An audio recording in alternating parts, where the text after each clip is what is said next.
Welcome back to another episode of Hypercritical. My name is John. I'm here with Tracy. Hi, Tracy. Hi, Joan. How you doing? I'm good. How are you? Good. All right. So the first couple episodes of the show, I subjected my guests to like bad movies that were bad on purpose. I thought I have been subjected to many of those. you have too. Yes, we have seen many of those movies as well. But for our episode, I figured our episodes are going to be a little different because we're going to talk about a television show that we both love, right? Mm-hmm. Okay. And then we're going to, before we talk about that show, we're going to discuss something that I think a lot of couples struggle with. Mm-hmm. Yes. And that's finding shows that we both enjoy watching together. Yeah, because I have what I like and you have what you like, and it doesn't always line up. Mm-hmm. But it used to, it used to line up. Mm-hmm. So I think one of the things I asked you was to come up with some shows that we used to watch. Yes. And I forget if I asked you to do like the shows that we used to watch or the shows that we used to watch that I bailed on. You asked me to do the shows that you bailed on. Okay.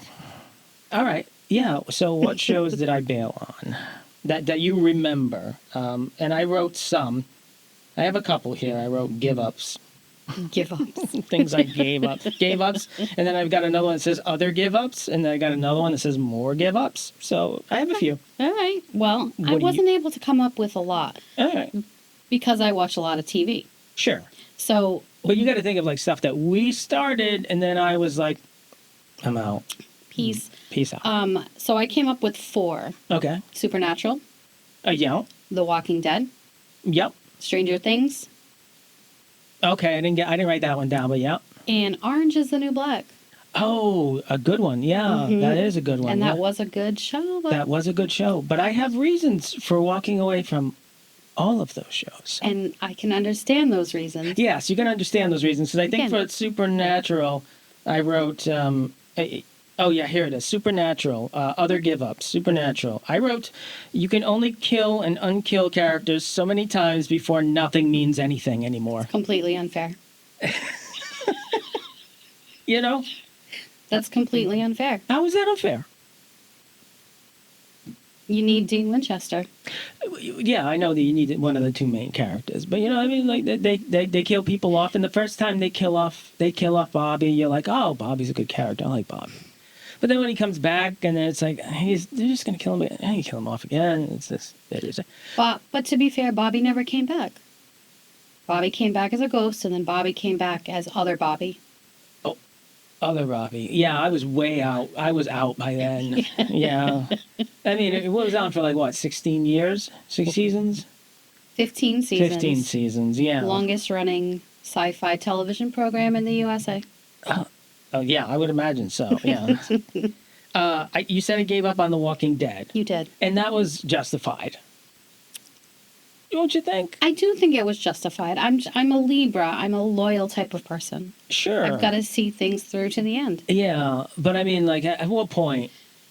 I gave up. I forget. I gave up after. It wasn't. I didn't like Negan didn't show up and like do the bat thing, and I was like, oh, I'm out. I'm out. Yeah, I stayed around for a while after Oh, that. you did. I think you stayed around for another season after that. I stayed around until like he was in jail Yep. in the town, and then Coral bit the dust, and then No, you had been in and out at that point. I think I was already just like I'm done. Yeah, Orange is the New Black. I left because that got depressing as hell. It did.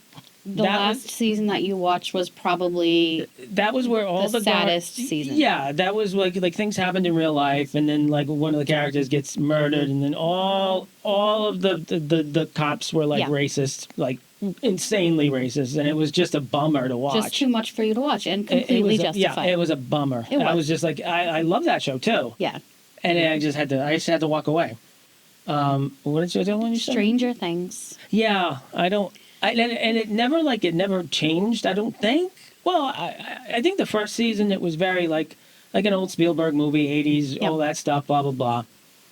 And I think the idea was that they were going to just be like one season anthology, like American Horror Story type thing, you know, like every season. But then obviously, like those people blew up, and then they just kept doing it. Changed a little bit. Yeah, and I think after like the third season, I was kind of like, all right, that's enough. Yeah. Yeah. You were. Yeah, I think the girl singing the never-ending story to the kid on the phone when like lives are on the line. Loved it. Yeah, I know you fantastic. did. I laughed hysterically, but not in a good way. It was great. Yeah. I mean, it was funny. Yeah. It was great. Mm-hmm. And then I also list, and then we'll get into the show we're actually going to talk about. But I just wanted to touch on this thing because we did used to watch shows. We watched. I tried to make a list of all the shows we used to watch, and it came up short. It seemed short. I thought we watched a lot more shows, but we watched like 6 Feet Under all the way through. We did. Twin Peaks, obviously. Yep. The TV show on VHS. Yes. Yep. Yeah, I watched it on TV, but when we started dating, I had the Yes. VHS tapes Yep. that we wore out, and then season 3. Yeah, but I mean, we used to have show. Oh, I wrote down Big Brother because I kind of come and Because go. you threatened to not watch I Big Brother threatened- yeah, every single yeah. year. Every single year, you're like, you're gonna watch it. I'm like, because I hate that first episode where Yeah. it's like they pretend to get the key and it's staged and it's all like, Yeah, and it's quite different now. They don't do all of that, introducing every single house guest where they get their key. So they Yeah. have changed some of that. yeah, well, which is good. Yeah, I wrote down Doctor Who. You did give up on Doctor Who, but to be fair, Yeah, I still have not finished the last season because it's a struggle. it's a struggle. So I didn't even write that down because because you didn't finish it either. Yeah. once it went to mouse ears, Once it just the Disney Yeah. kind of has a way of like changing a product. It changed Star Wars. Not that I was ever huge into Star Wars, but Star Wars just became a whole other thing when It did. Disney took over. I knew as soon as Disney took over Doctor Who, the budget would get bigger, the things would get brighter, everything would get sillier, and it did. And it but there was did. but there was no heart to the show anymore. They tried to pretend that there was a lot of heart on the show, but Yep. it always felt fake to me. To be fair, though, the last season that was on BBC Mhm. with Jodie, Yeah, not great. it just wasn't. And I think she Yeah. would have been a fantastic doctor Do you had remember? she had a writer that Yeah, I think we both agree the issue with that doctor is the writer, absolutely, Chibnall, Yep. Chris Chibnall. absolutely, Because I think we both remember when they revealed who the doctor was going to be after Peter Capaldi, my favorite. Mhm. We're going to put a picture of us meeting him right here. Yes, Yeah, I feel like I should have, when he said, "Doctor, I let you go," I should have said, "I let you go too." that's Because pretty that's much. pretty much when I was like never satisfied with the show Yeah. again. Yeah, it was just rough, and because we were excited when we found out it was her. It was like, oh, it's the lady from Broadchurch. Yep. Oh, this will be good, you know. Maybe not. I wrote down more, but I wrote down Severance, which I will continue to watch. But I'm not. Is there another season? Oh, sure, yeah. Oh, I had no idea. Did you think it ended like that? Yeah, did. No. I thought it was over. No. There's more. Now I know why my friend was asking me if I finished it. Yeah. That show, great first season, second season, I don't know what. I don't think they knew what they were doing. I'm going to be honest. That marching band scene just drives That me marching nuts. band scene was awful. Makes no sense. That's when I realized, because the show always, like, when I would see clips of it and everybody's dancing in the lights, I'm like, and they're running around the empty white hallways, I'm like, oh, this is a show that's just style over substance. But then I watched the first season, I was like, oh, it's good. Yeah, it was good. It was And then you good. watch the second season and everybody's doing these little and I'm like, it's for no reason, just because it looks cool and it'll look good on Yeah, previews and exactly. commercials. And I'm like, I don't care. Yeah, I don't care. exactly. But we'll have to finish that. I will finish that because that's one where I'm kind of like, you know what I mean? Oh, Game of Thrones. We finished Game of Thrones. We did, yes. I wasn't even hypercritical of the last season like most people were. Yeah, I no. understand it could have been better, but I wasn't like one of those people that were like, you got to reshoot that season. That was terrible. You know? But anyway. What else you got? I don't know what else I have. More give ups. What did I say? Big Brother, I actually I wrote I was on the edge even with Sherlock. That last season of Sherlock, I was like when they came, I was like, all right, it's put it to bed. It's good. Wow. I know. I surprised myself when I thought of that one. Oh, here's the last one. This is the last one, and then we'll talk about the show that we both actually like. I wrote Only Murders in the Building. Oh, I forgot. Yeah, you gave up on that. I gave up on it. And why did I give up on Only Murders in the Building? I don't remember. I didn't even remember you gave up on it. Oh, because you don't like Selena. I don't like Selena Gomez's acting. I don't think she's a good actress. I adore her. I think she mumbles everything she says, and she's kind of a buzzkill. She's adore kind her. of a buzzkill. That's okay. She's a buzzkill character. You're allowed to feel that way. I like her. And they stopped using Howard. Oh, Howard, yes. He's insane. Howard's awesome. He's insane. There's something really off about him. There is something really off That's about what's him. awesome about him. Yes. And they didn't use him. But they have 5 billion famous cast. They got into the stunt casting thing, which I don't like. It brings out my wagging finger. I don't know why I was doing that. Like, no.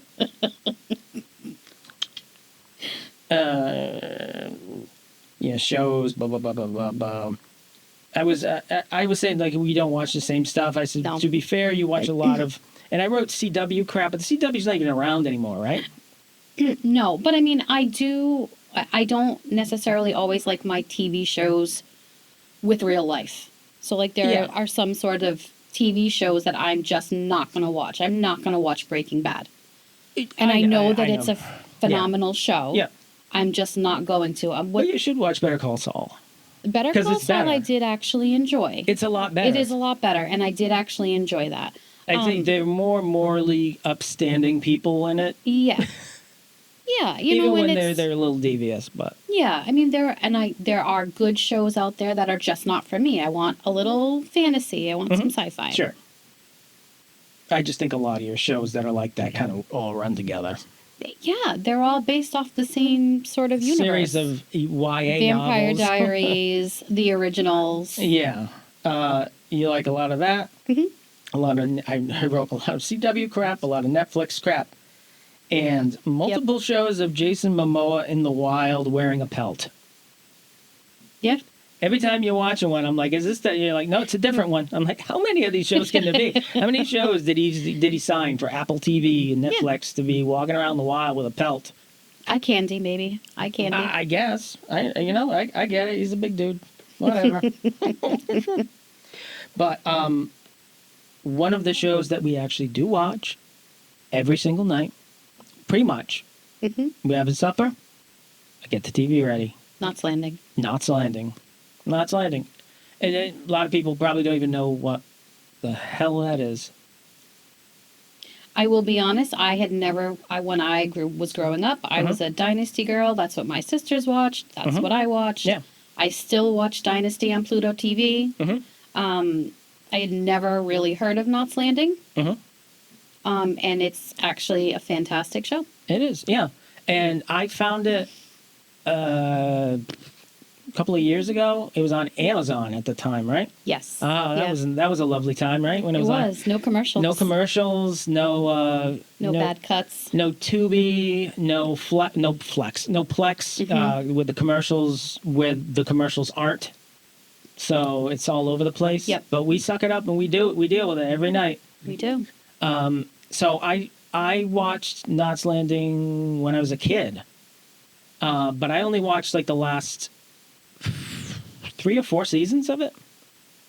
Yes, because I think when we started it, that's what we watched. Was the last 3 seasons. You watched, it was kind of like where I started watching the show. I was like, all right, I remember this, I remember that, and then we started watching it, and then you would come in the room and you would start watching it with me, yes. And I'd be like, oh, that's Val, and this is her new husband, he's a jerk, and this is Gary, this is her ex-husband, And for those of you who don't know, Knots Landing is actually a spin-off of Dallas, which I did also watch when I was a kid. Right. Yeah. Knots Landing was it was created by David Jacobs, who created Dallas. And David Jacobs actually went to CBS and wanted to do Knots Landing first because he liked what's that Goodnight John Boy show? Good night, John Boy. The Waltons. He liked those kind of shows, like about like family relationships and family drama and personal stuff. And CBS was like, they wanted something a little more flashy, you know?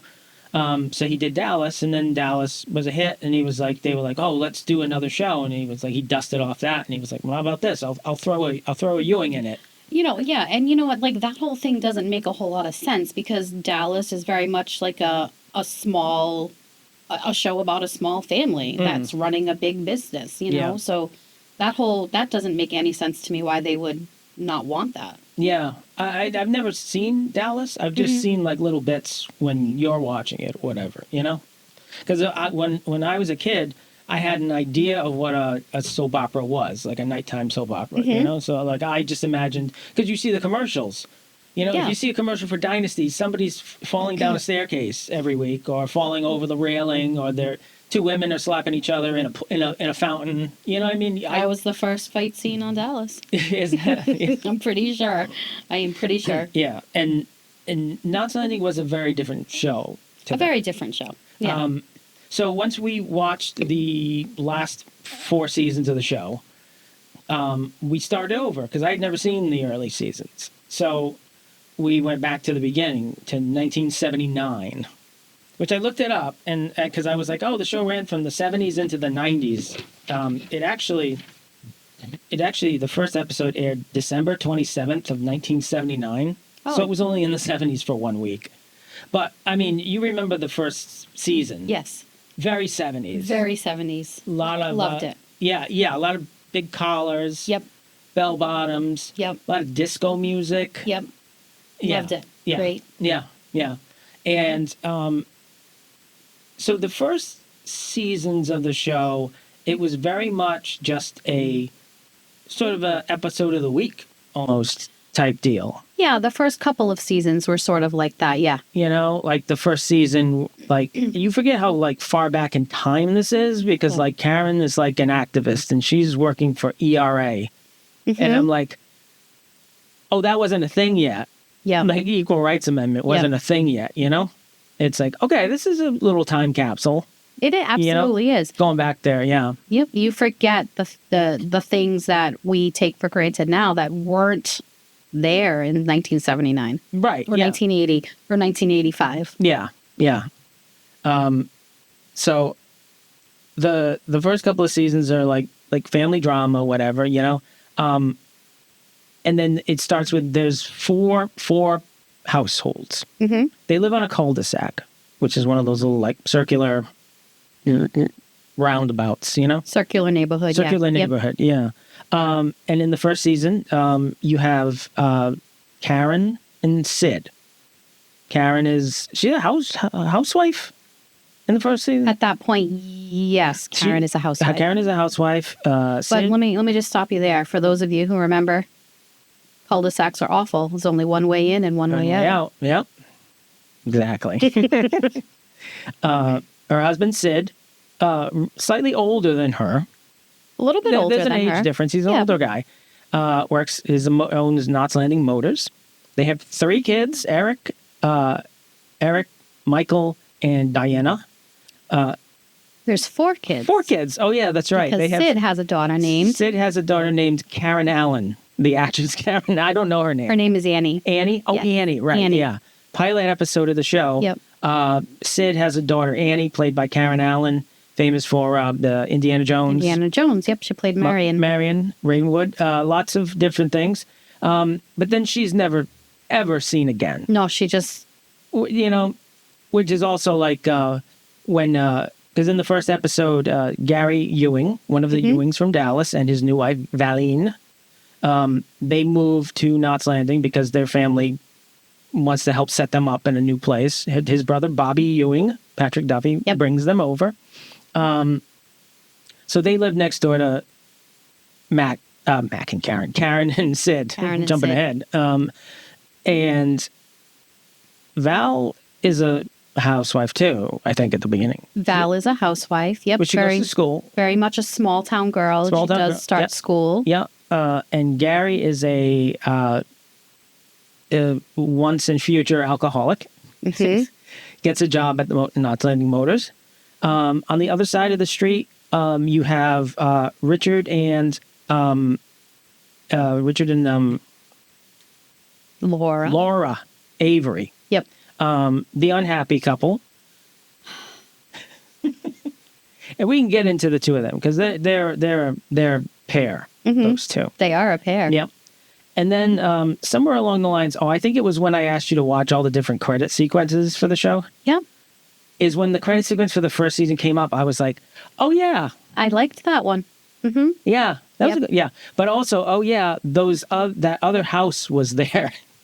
Yeah, that nobody ever lives in. Yeah, there's there's that house that nobody ever. Yeah, I always assumed that's the house that we would live in. That's the house, minding our own and business. we would be like, what are these people doing now? Like, there's always yeah.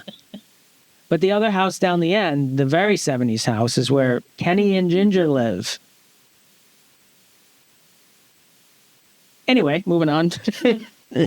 There's nothing to say about them. There's absolutely nothing to say about Kenny and Ginger. He's in the music. He's in the music industry, and she's a teacher, and that's about it.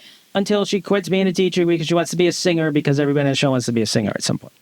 I think what happened is, like, she probably was like begging for more money, and so they had to like give her more to do. And maybe, yeah, there was just no purpose to them. There was no purpose to them. They did nothing. They didn't fit in with anybody else. Nope. And they lasted 4 seasons. Yes. Yeah. 4 very painful seasons. 4 very painful, because it's like, I remember when I saw the first, I was like, well, they probably left after 2, right? No. Kept going. No, they stuck around. They stuck around. So the first couple of seasons are very like family drama. One of the kids got caught smoking marijuana, which is funny because in the first season, somebody gets caught with a joint in the first season, and they're like, Diana. Oh, I don't remember that. I think she gets caught with a joint or something, and they're all like, it's not a big deal, except for Sid, because he's older, so he's all like, no drugs, you know? But it was funny because they were all like, weed, whatever, in like 1980. They were like, what, Until a couple of years later, where somebody else started smoking weed and then turned into a coke fiend. Yeah. Very, very strange storyline, folks. Yeah. But TV. Yeah. But as far as the earlier seasons, I did want to touch on 3 very specific episodes. Okay. In the first season, I wrote them down. I wrote 3 wacky episodes. Okay. First episode is from the first season. It's called Land of the Free. Yeah. You remember this one? It's when they go to the beach. Because in the first season, they live at the beach. Yep.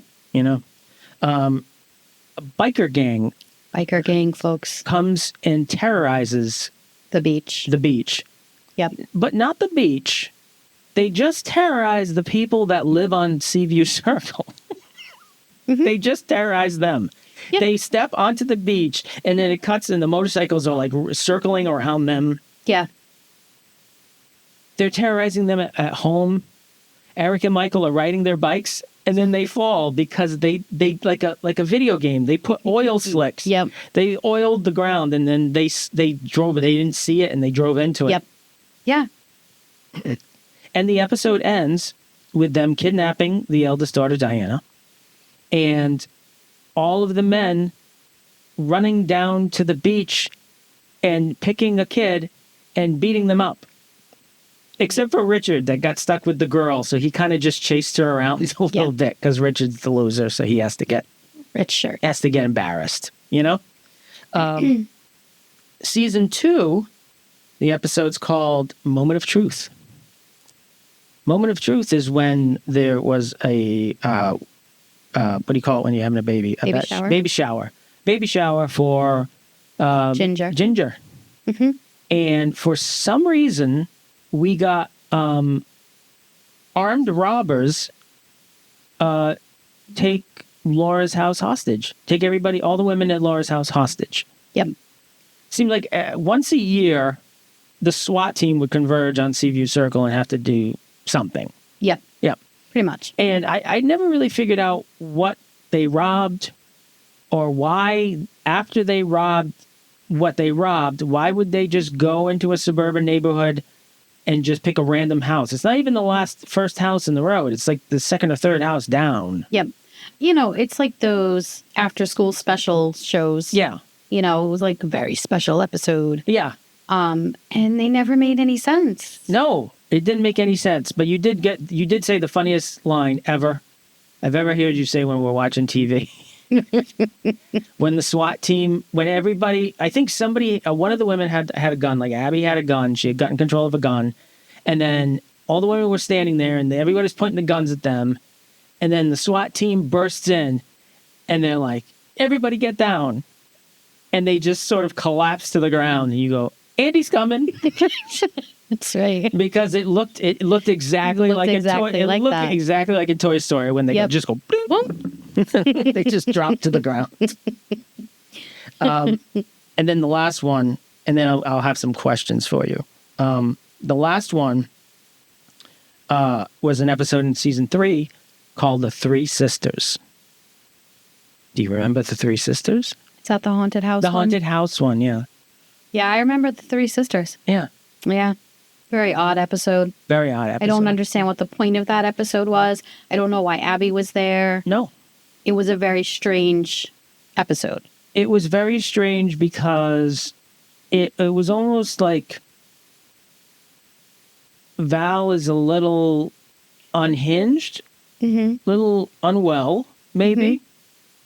And her mom, Lila May, was making all these things like, oh, she's worried about the girls. She's worried about them. She's going to join them. I'm like, is she trying to die too? Is she like, what is happening? But then a few seasons later, we find out that Lily May is psychic. Right, yeah, which out of nowhere, she's like, I had another premonition, sweet pea. And it's like, wait a minute, when have you had some premonitions? These cards mean this. Yeah, it's like, so you don't do that. Where did that come from? Yeah. The thing that really bothered me about that is when they take Val's picture on the thing, and then at the end of the episode, they look at the picture, and in the picture are the 3 ghost girls. And I'm like, so like ghosts exist in this universe? I don't like it when shows kind of like, oh, like, haha, oh, there's a ghost. It seems like the wrong show to do that sort of thing. To be fair, lots of people think they have pictures of ghosts. Yes, and also to be fair, this show has a lot of identical twins that aren't related to each other. So, you know what I mean? That's very true. Yes. Yeah. Because we have Kathy Geary, who is a singer. Yep. Who sings every episode, whether you want her to or not. In her contract, had to be in her contract. Singing Journey songs and all covers, no originals. She's on for a season. She gets killed. Apparently she was popular. So they had to find a way to bring her back. So Kathy Geary gets brought back by Abby finds somebody. Yep. And I think to also, she was popular because she already had some sort of career. So I think that's probably why she was a popular character on the show. Maybe, yeah. So when her character dies, they bring her actress back, Lisa Hartman, back as CG. CG Dunn. CG Dunn. Her first name is CG, which is a dumb name, but it's CG, Kathy Geary. It's a little inside joke. CG initials. She just happens to sing too. Imagine that. So she's basically just the same character. Yep. But she wears those headbands. That was her thing. Her signature was her headbands. Her 84 headbands, Her 84 she got married in a headband. Yes, she did. She married Alec Baldwin. What's his name? Joshua. Yep. She married Joshua with a... That was the wedding style of the time. Yeah. So there was... Yeah, she was an identical twin, no relation. None. And then Greg's daughter, Mary Frances... also, yes, I forgot about Mary Frances. She comes back, is recast, but she comes back for one episode, gets killed. Yep. And then not long thereafter, his niece comes, Kate Whitaker shows up, and she looks exactly like... Identical. At least there's some sort of family thing, but no reason for that. Nope. No. None whatsoever. No. Gorgeous hair. She did have nice hair. Gorgeous hair. Yeah, she did have lovely hair. I was a kid back then. I thought she was cute, Stacey Kalina, back then. I had a little crush on her.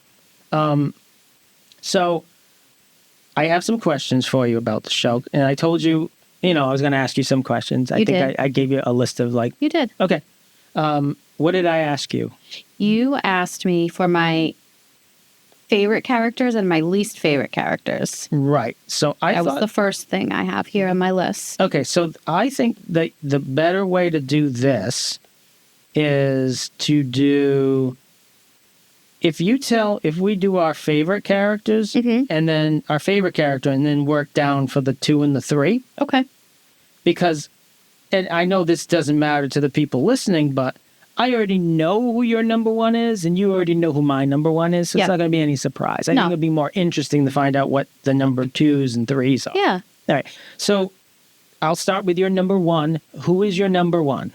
Valine Ewing. Valine. Love Valine. Valine Clement Ewing. Yep. Joan Van Ark. Yep. Icon. Absolute icon. You know what? When I was a kid, I only watched the later seasons. So I always assumed that I didn't like Val. Yep. I always assumed I didn't like her. Yes, I do remember you saying that. Like, I don't like Val. Yep. I love Val. I think she's great. Yeah.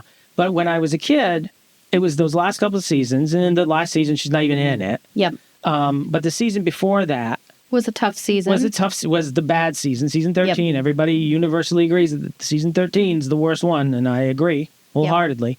Yep. I read somewhere that she was just upset because she felt like the writers were writing her, like, in her words, the village idiot. And I can see that, and I can understand where she was coming from. Yeah, yep. I can too. I can too, because I wrote somewhere in my notes here the show has very smart characters. So it's very disappointing when they're not. Yes. Because this is a show where people are constantly lying and trying to manipulate whatever. But then you'll have a scene where somebody says something to Mac. Yep. And it'll be like Mac's thinking about it, like maybe this is true. But then he'll go home and he'll talk to Karen and they'll have a little conversation. And they'll like work it out like smart, intelligent people, not stupid TV people. And sometimes if it's a good enough, they'll work it out. They'll figure it out. And then absolutely. Or they'll be like, yeah, I'm not buying that. Or that's not true. Like it wouldn't be a plot that goes on for like a month. They would just nip it in the bud. Or an entire season. Into the next season. Right. They didn't drag stuff out. If somebody had a plan and that plan was dumb, the plan would blow up. Yep. Like in the later seasons, Anne would have all these harebrained schemes and they would just blow up in her face. Which was enjoyable to watch. Yeah. Because now we're back where she first came on the show. Yeah. We're finally there. And it's like we're getting to see how she got her start. And she was tough there. She was tough. Nasty lady. Yep. My number 1 is Greg. Greg Sumner. Greg Sumner, obviously. And for easy reasons. He's the coolest guy. He's cool. He's likable. He's cool. He's likable. He's shady, but he's not evil. Exactly. Yep. He's straightforward. He's funny. Yep.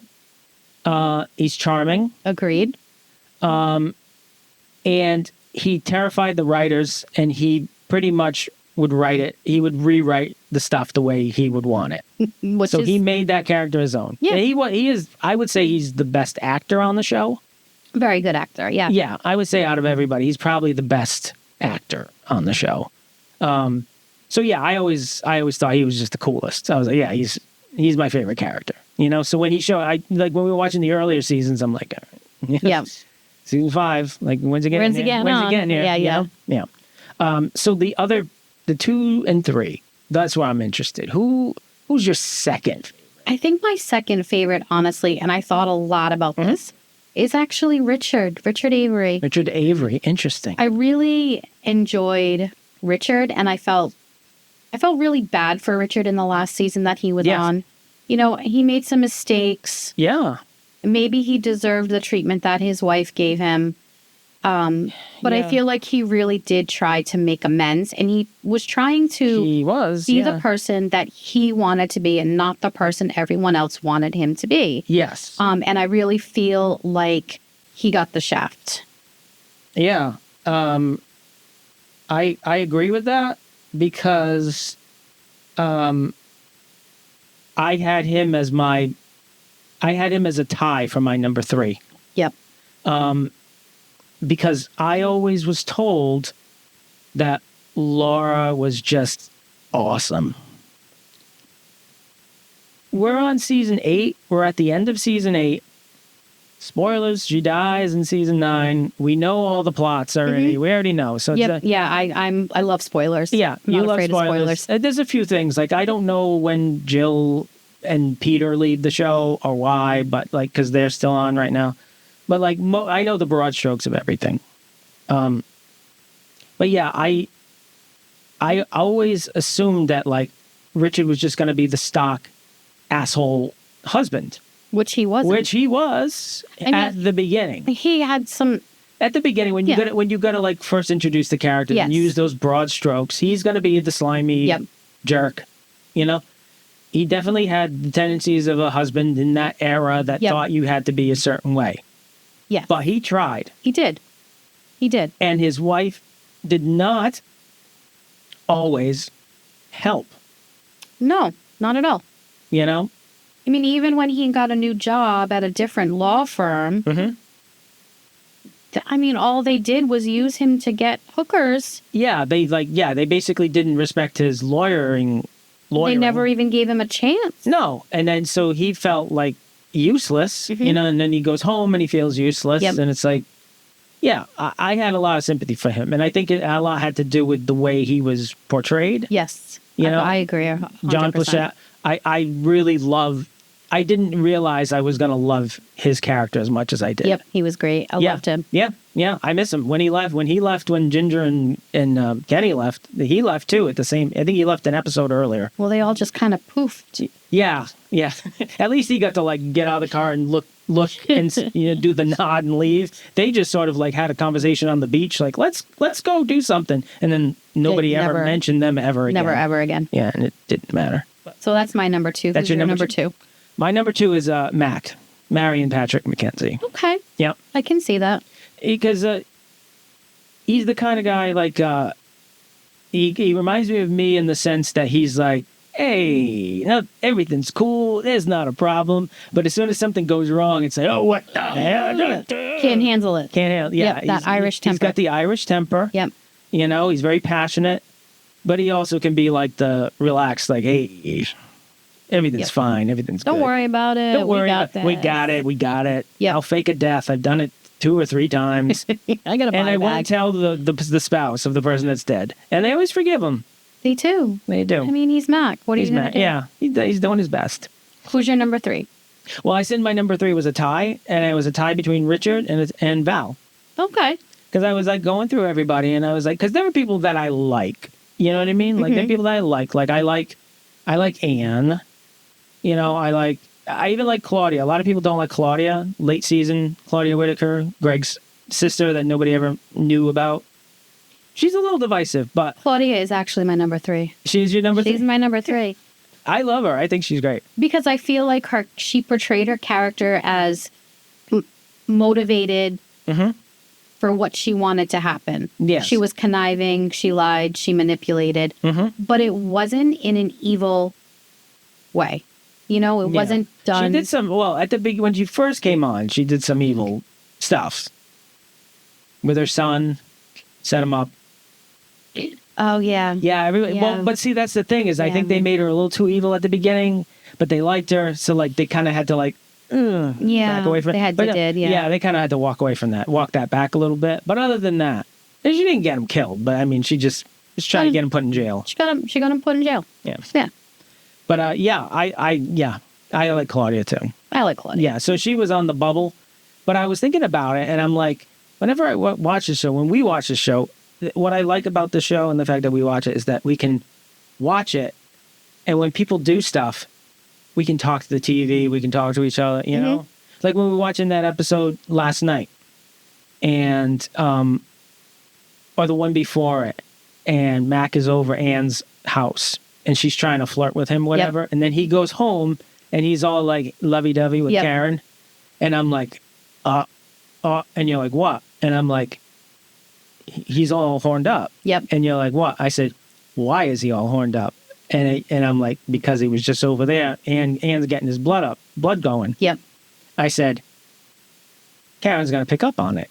And then she was like, what put you in this mood? And I was like, And she immediately was like, yeah. But that's what I like. Is like you can watch a show and you can be like, oh, that character's going to pick that. And then the character does pick it up. And it's like, that's exactly what you thought. Yeah. And the show doesn't have to like reinforce what I'm thinking. But I mean, like when it's something where it leaves these little breadcrumbs and lets you figure it out, maybe like a second before the show tells you, that's generally considered good writing, good storytelling. Yeah, absolutely. I agree with that. Because you're involved in it. You know, like there's these other shows where they don't have that and everything's just surface level. Everything's right there for you to see. You're kind of just like, okay. Mm-hmm.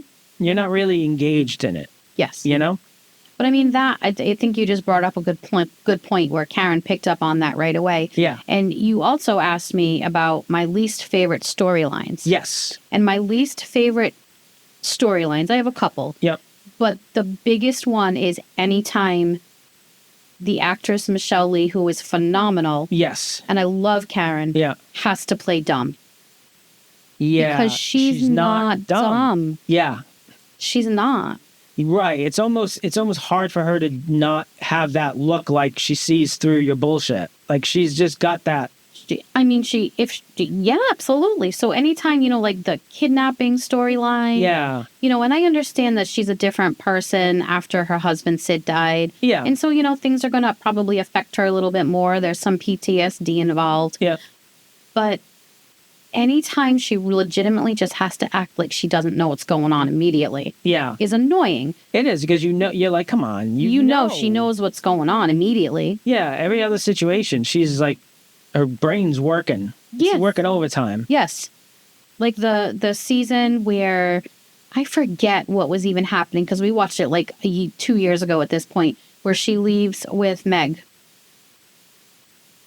Well, she left Mac. Oh, she went to go see Diana. To see Diana. That was the last season, I think. Because her and Mac had a fight about... on your nose. Was it Jason? Her and Mac had a fight about Jason? Is that what that argument was about? No, I think they had a fight because Mac was going after that Mary Robeson woman that wanted to take Meg away. Okay. And he was doing all kinds of unethical stuff. Yep. But that had been going on and yeah. Yeah. It was just, it bothered me. Yeah. It didn't. She's a smarter woman. She's smarter than that. She is smarter. Mm-hmm. I agree. Yeah. Okay. What other storylines? Because I have to find mine, but I think I can just remember. Any storyline that includes Kenny and Ginger? Yeah. There weren't really much. They were all music related.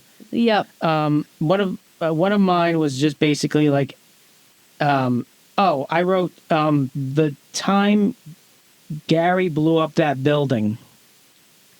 Yes. And that whole storyline? That whole storyline is actually a big deal that many people don't like. Because, and there's a video that recaps the whole first 200 episodes, and I've been dying for us to get to it so you can watch it.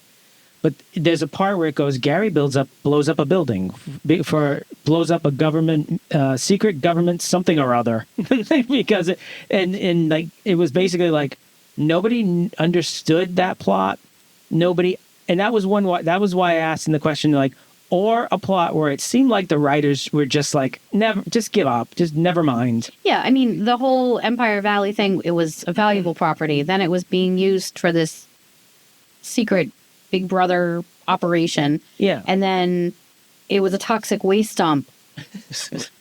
It was all over the place. And then there was the Donald Trump guy. To Donald Trump. I was convinced that was Donald Trump. He did look like a young Donald Trump. And it was like he was the bad guy, and it was all these high-ranking government officials.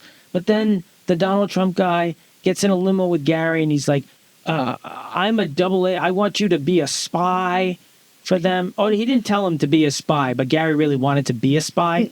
Because he was like, so you want me to be a spy? And he's like, no, not a spy. And I felt like Gary's like, can I call myself a spy? Right. Like, he really wanted to be a spy. It was like, from week to week, that storyline made no sense. It did not. And then I think they just got to the point where they're just like, just have Gary blow it up. And then it was like, but all these high, powerful people, wouldn't they come back or whatever? No. No. Greg was like, nah, they'll go somewhere else. They'll Toxic waste dump now. Yeah, they'll go somewhere else. Mm-hmm. Okay. Yep. Yep. And then what else do I have here? The storyline that pretty much just ended or might be wrapping up that we're watching right now. Ben and Gene Hackney. Ben Gibson. Oh, my God. And Gene Hackney. Ben Gibson, for the folks at home, Ben Gibson is Val's husband for, well, she's the romantic interest at least from like season, 3 on to like, we're on season 8 now. 4 or 5, I don't know. Well, maybe 4 or 5 because he's friends with Max. So like when Max showed up around 4, he probably showed up too. He's a reporter, ethical, good guy, jovial, easygoing. Apparently some sort of ex-CIA agent. And apparently out of nowhere, because this was his last season on the show and he needed to go do sitcoms and stuff after this, which he did. They gave him this wild plot where this woman, Gene Hackney, who works at a women's clothing store but is actually up to no good, is blackmailing him into doing all this underhanded, dirty work. Eventually asks him to kill Greg Sumner. And it makes absolutely no sense. Nope. Because in the end, I feel that it's sort of wrapped up, but it's not. Not quite yet. Because in the end, they capture Gene Hackney. I keep wanting to say Gene Hackman. Gene Hackney. And then Greg sends her away. Yep. So now Ben's paranoid that she's going to come back at all times, and he's having some sort of weird nervous breakdown, whatever. Mm-hmm. But nowhere in his character before that was he dumb enough to not tell anybody, because he could have just found out that she wasn't working with the CIA like she said. Mm-hmm.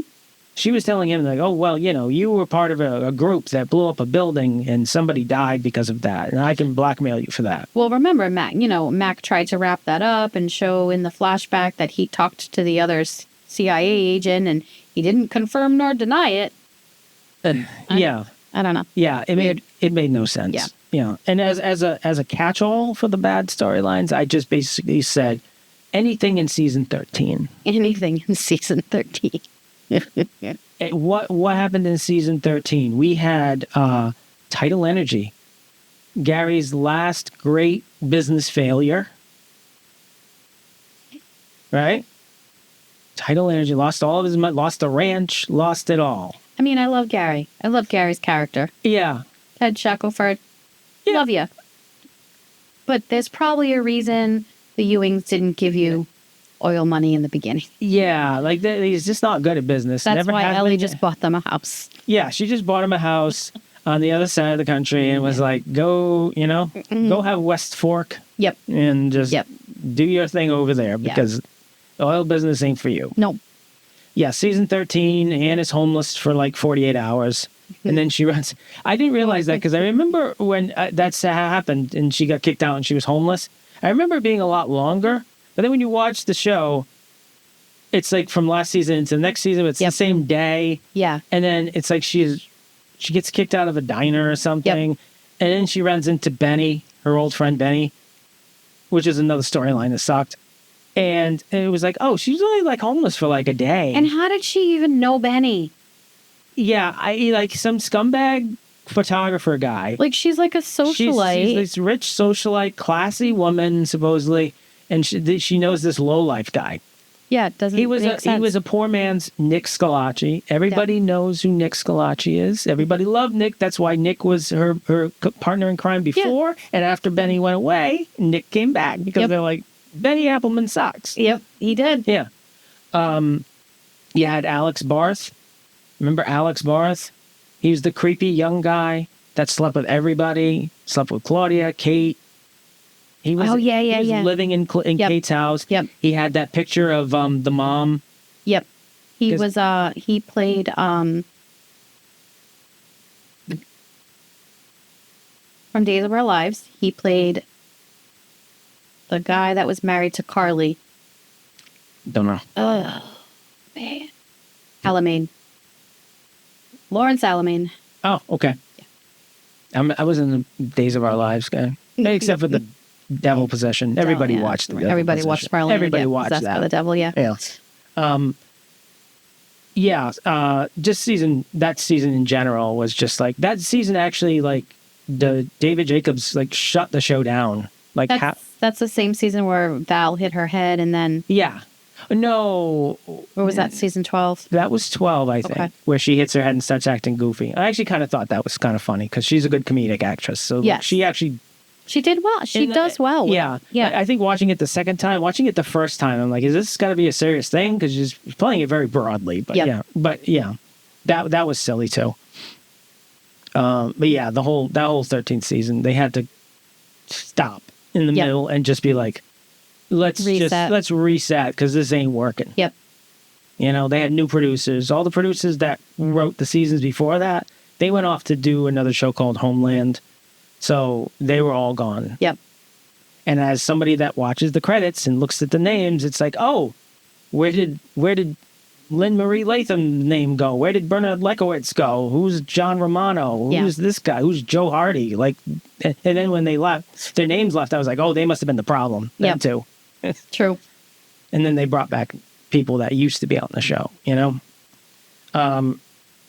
So did I do, do you have any least favorite storylines? I had basically,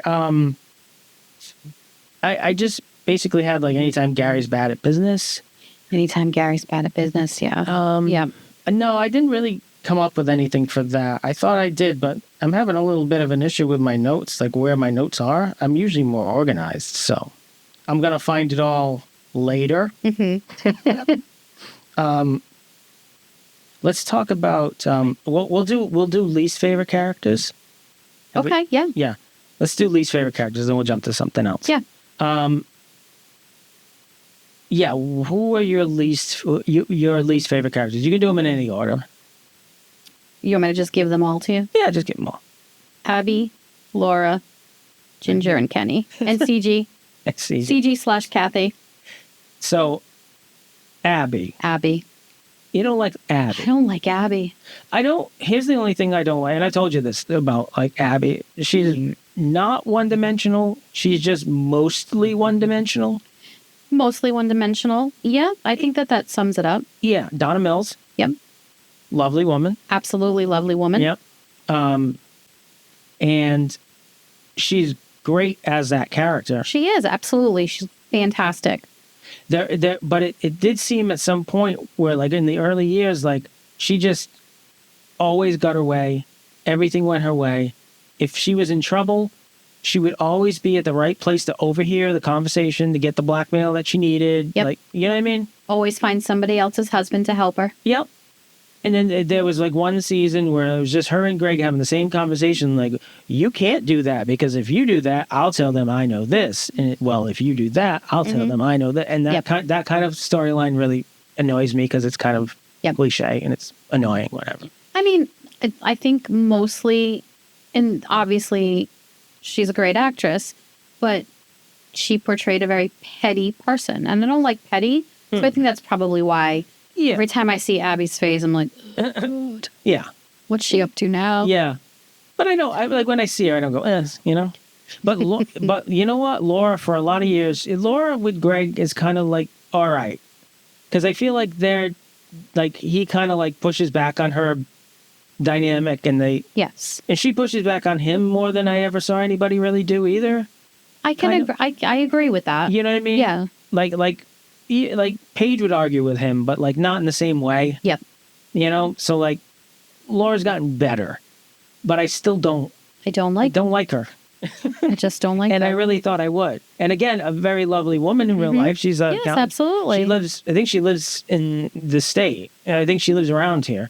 And you know what? That she's still good friends with William Devane. Oh, really? And John Plachette. Oh, really? Yeah. And Nicolette Sheridan. Yeah. Yeah, she cooks them breakfast still. That's awesome. Yeah, I see because I follow her on Twitter. She's a therapist, so she just posts like feel good memes and stuff like that. But like every once in a while, she'll be like, "Oh, cooking breakfast," and you see like all of them, and it's like, "Oh, you know, that's cool." Yeah, because they're all like super old now. But like, I mean, I think as far as the character and not liking her. Yeah.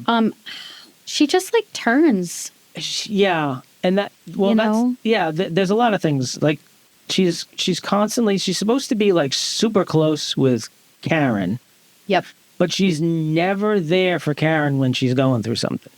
Yep. It's always like after a story happens or something and everybody gathers around, like the next week she'll be like, I was so "Hey, worried about you when you were kidnapped." Yeah, yeah, I was so worried when you were kidnapped. Oh, I should have been around more when Sid died, like, oh, when Diana ran away, like, blah, blah, blah. She's kind of what you call a fair-weathered friend. Yeah.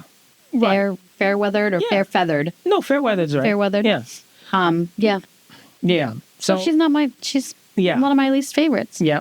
I don't have it written down here, but my least favorite characters, and I thought I had a solid lock, number one, not gonna beat her. I did find somebody to beat her. From the bottom up, I would say I had also had Kathy / CG as one of my least favorites. And then my past number one, which got bumped down to a number two, Diana. Oh, Diana. You must have forgot about Diana. No, I didn't forget about Diana. I actually, that was under my least favorite storylines. The Diana and Chip. Chip? Yeah. Chip, yeah. Yeah, Diana she's a very strong person in the beginning. Yeah. Very yeah. Forward person. And then she just sort of went off the rails. mushes. She just goes to mush. Over a guy. And it's disappointing because she's Karen's daughter. She's Karen's daughter. She's outspoken and she's opinionated, and she was always kind of annoying about it. Yep. Always kind of annoying. Like, Yeah. she was kind of the obnoxious, overly liberal teen girl. The only person she was nice to was Uncle Joe. Uncle Joe was awesome, though. He was. Yeah, I love Uncle Joe. But yeah, Diana was just always mad about something, or she had that like, I'm I have the world knowledge and I know it all, Yep. and then I thought like the world would like take her down a peg in a Yep. more realistic way, but then she just ends up falling for like a scam artist. Yep. And Complete scam artist. scam artist who kills Kathy and then Yep. tells her that he did it for her, and she's fine with that. And then, ironically enough, CG is the one that kills him. Yeah, well, she doesn't really kill him. She just surprises him because she looks exactly like Kathy, and he falls backwards onto a pitchfork like you do. You do. Well, we Happens all all know the time. someone who that's happened to. Everybody's got that story. Another cliche story. Oh, yeah. Fall onto a pitchfork, Jesus.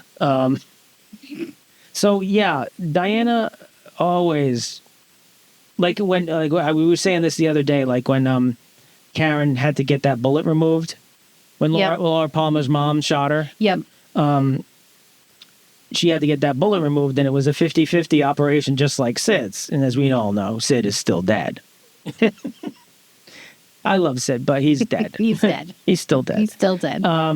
He's no Dean Winchester. He's not coming back like Bobby Singer. Yeah.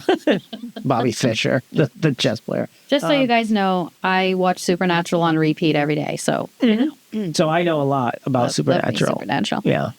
What was I saying? We were talking about Diana. Oh, yeah. But I was saying, like, why did... when Karen was getting her life-saving operation, her mom, and they're like, she's like, somebody was saying, like, should we call Diana? And she was like, nah, it's fine. You don't need to bother Diana. I think at that point, the show was like... We don't want to talk stay about away. Diana. And the Diana, And again, the actress, Claudia Lanau, I don't know how you pronounce it, but she's successful as a producer, I think, whatever. Yeah. And she's also a nice person, and I think she's aware of her character's lack of appeal on the show, and she's had a good... And to be honest, and like I said about Abby and about Laura, we wouldn't dislike them if they weren't good actresses. Right. That's the other thing. That's the whole... Yeah, that's the other thing, is that she's not a bad actress. That's what she was told to play. She was told to play that way. And she did it well. And she did it. Just wasn't fun to watch. Yeah, absolutely. You know, even the episode we watched, was it last night we watched where Laura was just all of a sudden like up Val's ass. mad at Valine. Yeah. And those are the types of things where like that's a writing issue. That's not necessarily a character issue. That's a writing issue. That is a writing issue because she had just saw Ben, the guy who was going to kill Greg because he was forced to, and they just were just like, she gave him like a little bit of a cold shoulder, but Val, she sees Val, she starts chewing her head off. It's like, that's the other thing I feel bad about Val. Val just catches all the strays. She does. She catches all the strays, but she's not a dumb. She's not a dumb. She's not, but she is easily manipulated because she sees the good in most people. She sees the good in most people, but except Abby. Except for Abby, because she knows. But she doesn't see the good in people to the extreme that not always. Yeah, absolutely. Yeah. Like, she saw that there was something up with Chip. Yep.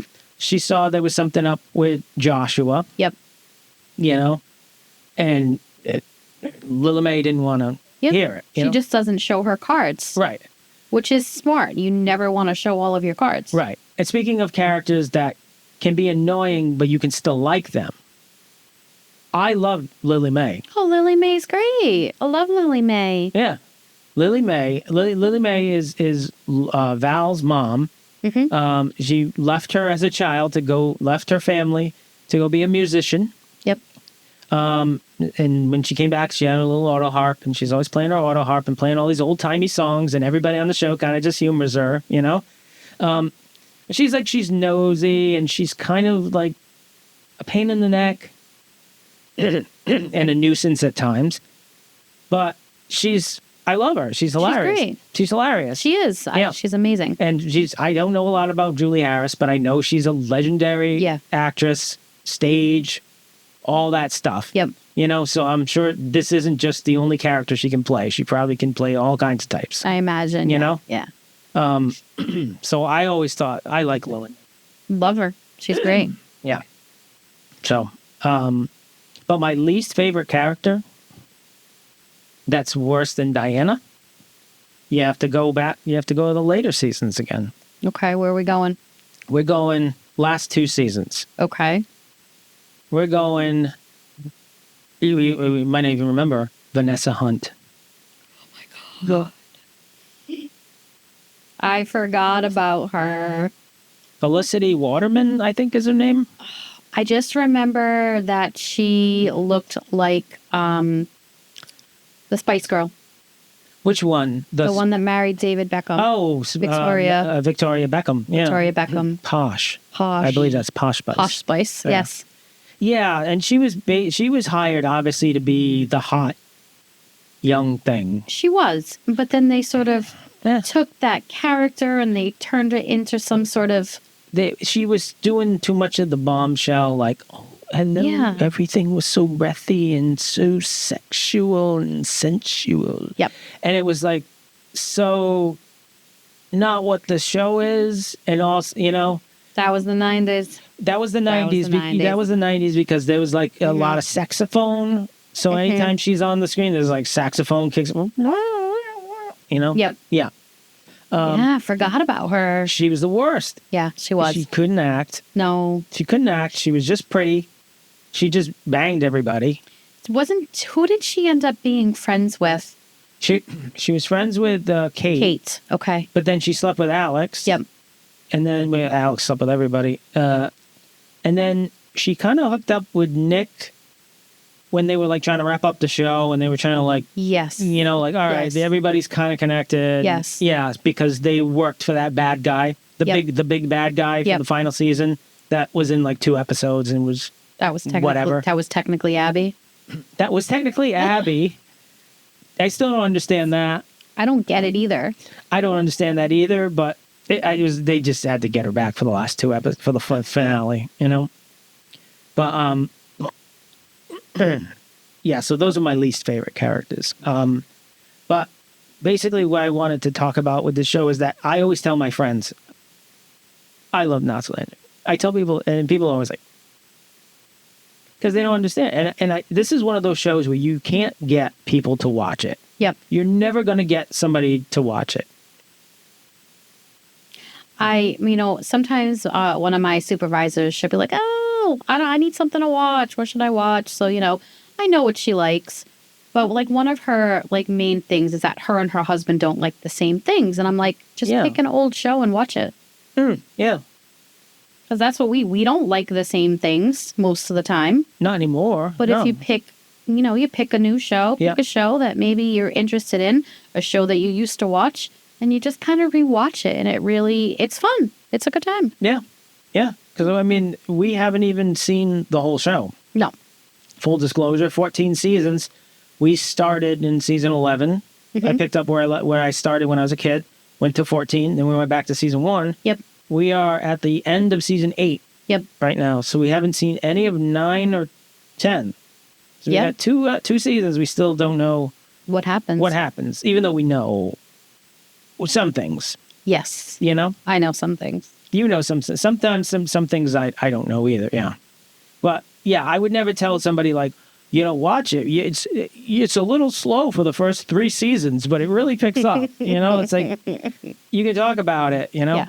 And that was the thing I was thinking about, like, when we did this. I'm like, we're going to talk about Knots Landing. Like, who's going to give a shit about that, But, like, I watch those people. True. But, I mean, like, the thing is, like, talking about it is it interesting to talk about, Like, on Red Letter Media, I watch all those Star Trek reviews. Have I seen a single second of anything Star Trek? No. No, you haven't. I have, but you haven't. But I like Mike and Rich sitting there talking about it because they explain it. Yep. It's interesting to listen to them talk about it. It is. Yep. And sometimes I consider, like, maybe I'll watch it. Maybe I won't. Who knows? But, yeah, what else did I ask you? Did I ask you anything else? You asked me about my favorite credits. Oh, and what I thought about the different credits. Okay, so the credits for the show was ran for 14 seasons. And I'll have graphics for this. The first couple of seasons starts in the ocean, and it goes over the cul-de-sac, and then it kind of like zooms in on each house and who's in the houses, and then it does like the credits.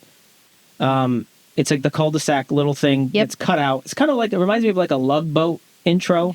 It did have Love Boaty. It had because it was like the face is in the circle. Yep. And then like the name comes underneath it. And it had that late 70s, early 80s Love Boat guest star type thing to it. And then seasons 4 through 8 are what most people consider the classic Knots Landing credits, where it starts with the logo and then sliding pictures from right to left.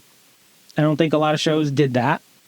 And they changed the theme song every year. Yep. A little bit. After that, you had to watch for the very first time, I believe. It was the very first time. Coughing a lot, I'm sorry.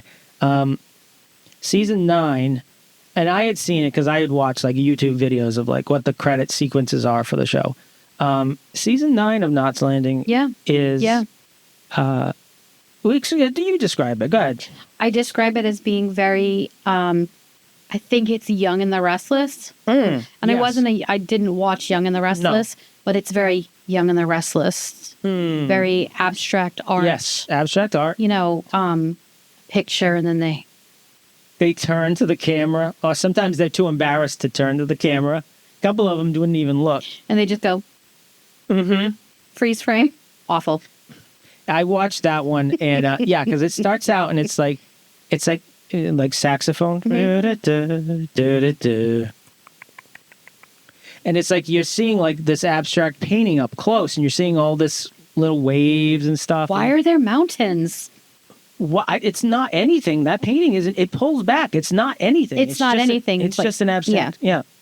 It's just an abstract paint, and then there's these little pictures, little thing inserts come up, and in black and white, it's all the cast, and they like sort of do a little like to the camera. It's very Young and the Restless. Very Young and the Restless. Now that was season 9, and we all know that Laura gets killed off early in season 9. Did you see her opening credit? What she did in her opening credit? I don't remember. You don't remember? I don't have that attention to detail like you do. Her back was to the camera. And she did one of those. And then she whipped her head back around like that. my theory is that she was just being sarcastic because she's like, "You're writing me off the show. This is what you get. This is the best I'm giving you. Is this over dramatic like head whip?" No, and honestly, I can totally respect that. Yeah. Because the writers did her dirty for several of the seasons. Right. I mean, She was just kind of like a secondary character.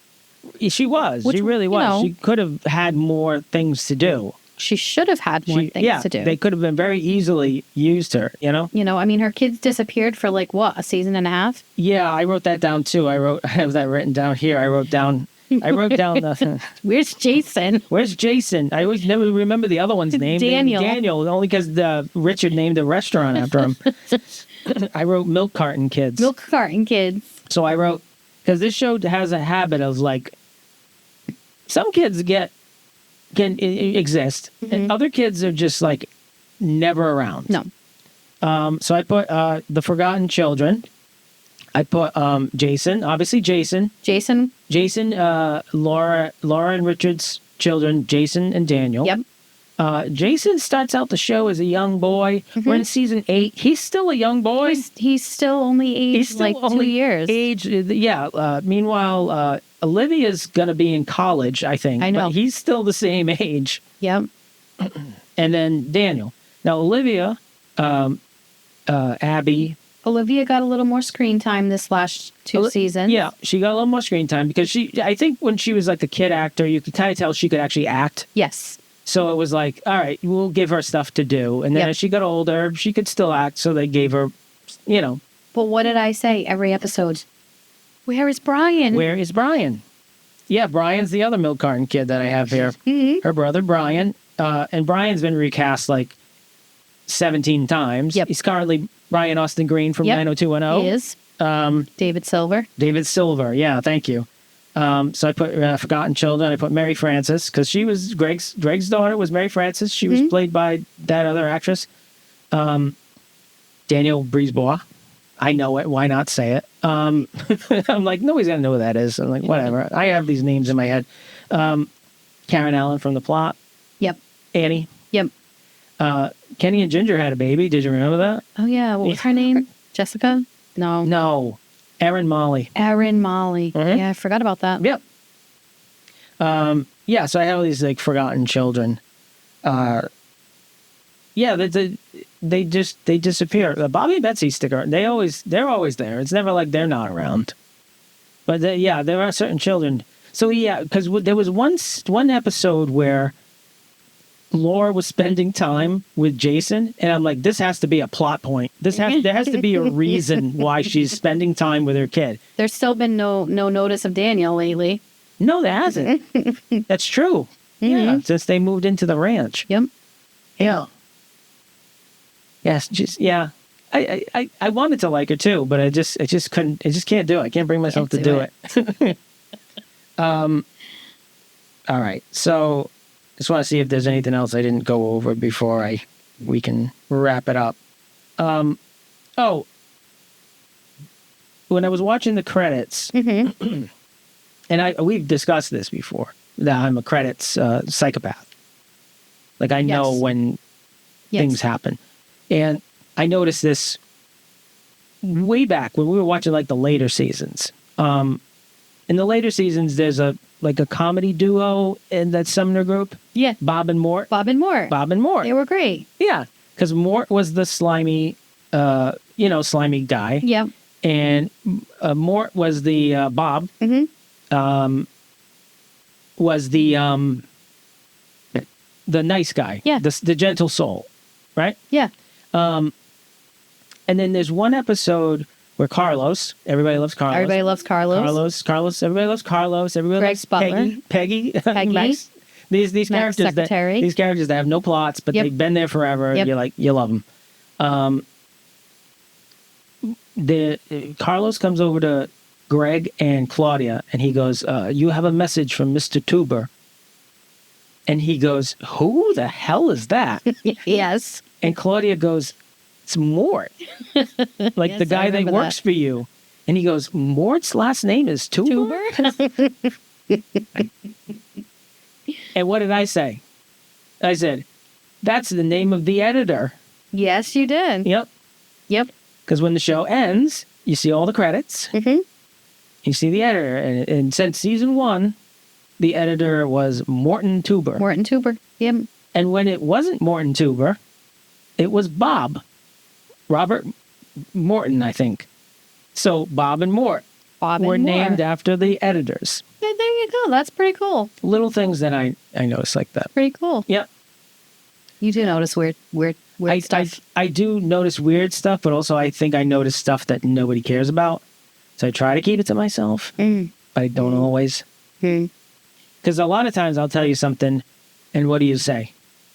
No, you'll say, cool. And I can tell you don't mean it. You'll be like, or I'll be playing a video game and like, oh, I just beat this thing. It took me forever. And you're like, cool. And I'm like, well, whatever. I don't even know why I told you. Yeah. Yeah. But I don't have a poker face. Sorry. no, you don't have a poker face. But I don't really have a poker face either. No, you don't. No, I really don't. But I think we can probably wrap it up. What do you think? Have we discussed all the questions I asked? No, the only thing you did ask me about. Yeah. We never picked a favorite credit sequence. Oh, yeah. Because you also asked me about guest stars. Guest stars. Sorry, yeah. Sorry, I was pulling the plug too soon. Yes. Go ahead. You wanted to famous people that were famous. Famous people that were famous before they. Or that we recognize now. People that we recognize that were celebrities. Yes. Well, I was completely blown away by Alec Baldwin.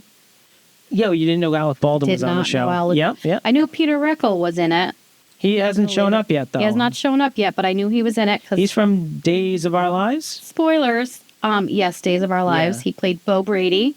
Okay. Here we go. And Marion. Oh, yeah, Karen Allen. Yeah, yep. That's used. And there was...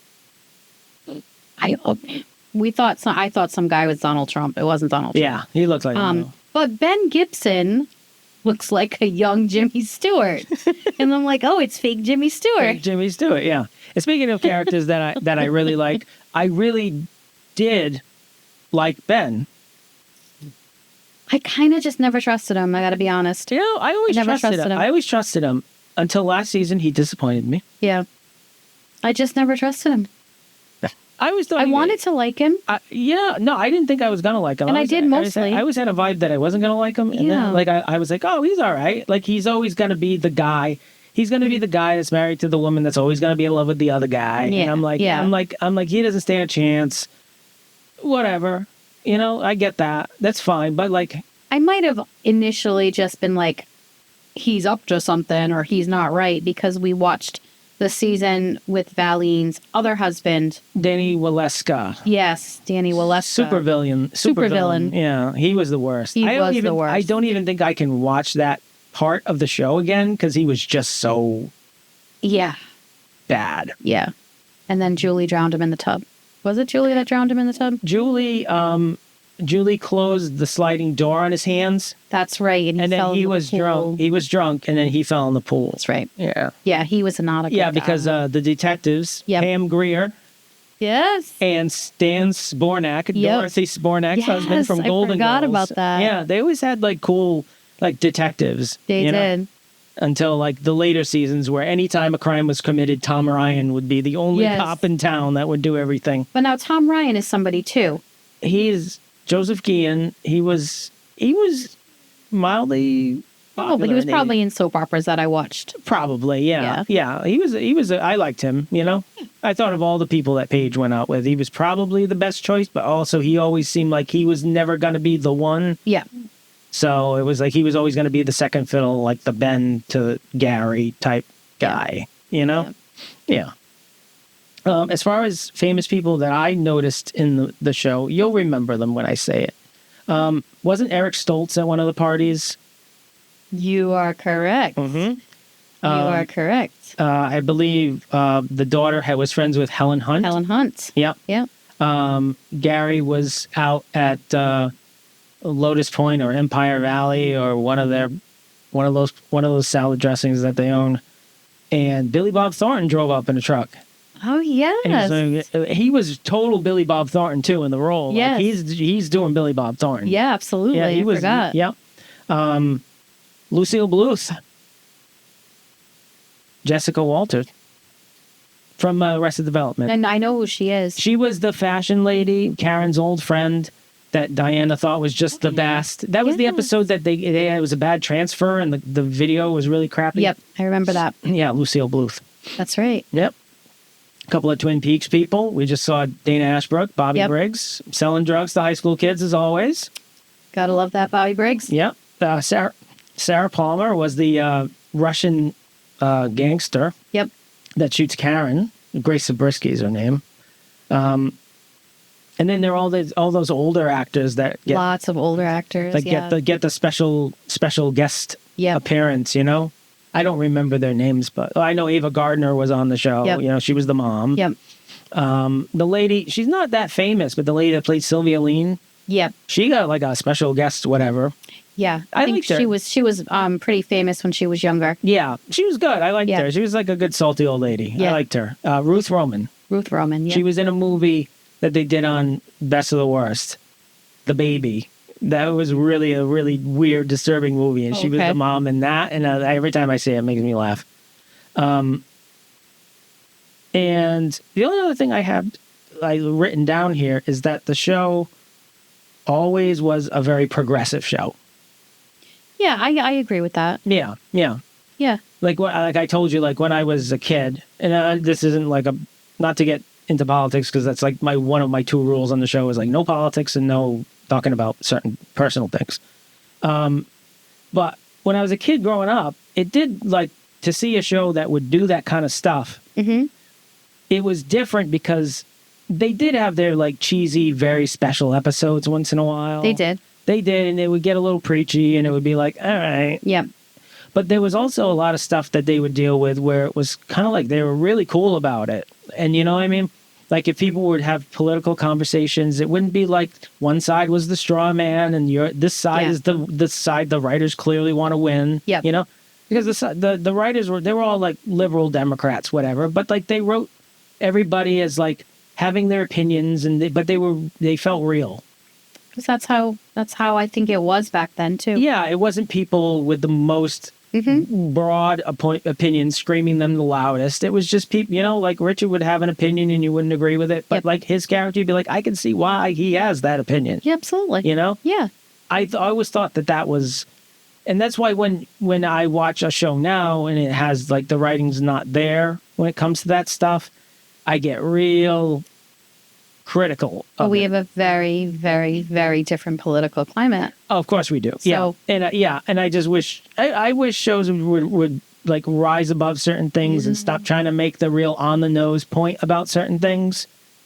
There's got to be a better way to do it. And I don't know. But I always thought that like that show would like when I was growing up, it shaped like my morality and how I looked at certain things, you know, and it was like, okay. That was a good, you know, because that's a good thing. I think so. And it didn't do it in a way where I feel like I was like, what do they call it when you try to get when a show tries to change your mind about something? It wasn't trying to like brainwash me. Person. Yeah, it wasn't trying to like. That's not the word, but it's like they weren't trying to like brainwash me into like having an opinion, you know. Yep. Or I'm gonna kick myself because I'm gonna know the word as soon as we walk out. And I'm like, that's the word I was trying to think of. But yeah, so for couples out there that you don't watch shows with your spouse anymore, it happens. It does. It happens. And it's okay. It's going to be okay. It's going to be all right.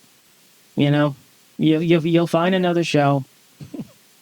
Or you won't. Or you just watch, you know, you'll watch your shows, I'll watch my shows. And that's okay too. That's fine too. But you really do need to watch Lost. I know. Everybody tells me I got to watch Lost. There's so many people always like, you got to watch Lost. You got to watch Lost. I'm going to watch Lost. It's a big commitment. I'm watching Mad Men right now. And you can't get into it for some reason. It's not that I can't. I haven't tried. When I first started to watch it, I think you made a comment about it, and I was just like, I'm not gonna watch this anymore. I don't remember I don't remember, but I just fell off of it, and I fall off shows. I'm not that loyal. I fall off a lot of shows. Sure. There are shows I try to watch an episode of, and I can't get past the first episode. I'm not going back. I had to give Breaking Bad a couple shots before I got it to stick. And then I had to give Mad Men a couple of shots before it stuck. But now I'm in the groove. Yeah. I'm going. I Better Call Saul, too. Yeah. I had a hard time with the first season, but I barreled through it. And sometimes that happens. So a lot of times I will go back and try something. Yeah. And I will go back and watch Mad Men, I'm sure, when I'm done watching The Bear. Maybe. The Bear, which I'm never going to watch because I have this in my head about I'm going to hate it. So and it's so funny. And I know it's so well done. Everybody says that, but I'm just like, it's so well done and so funny. Yeah. So, well, okay. we'll and see. that's okay. That's okay. It's going to be okay. It's going to be okay. All right. That's it for us. Have a good night. Bye.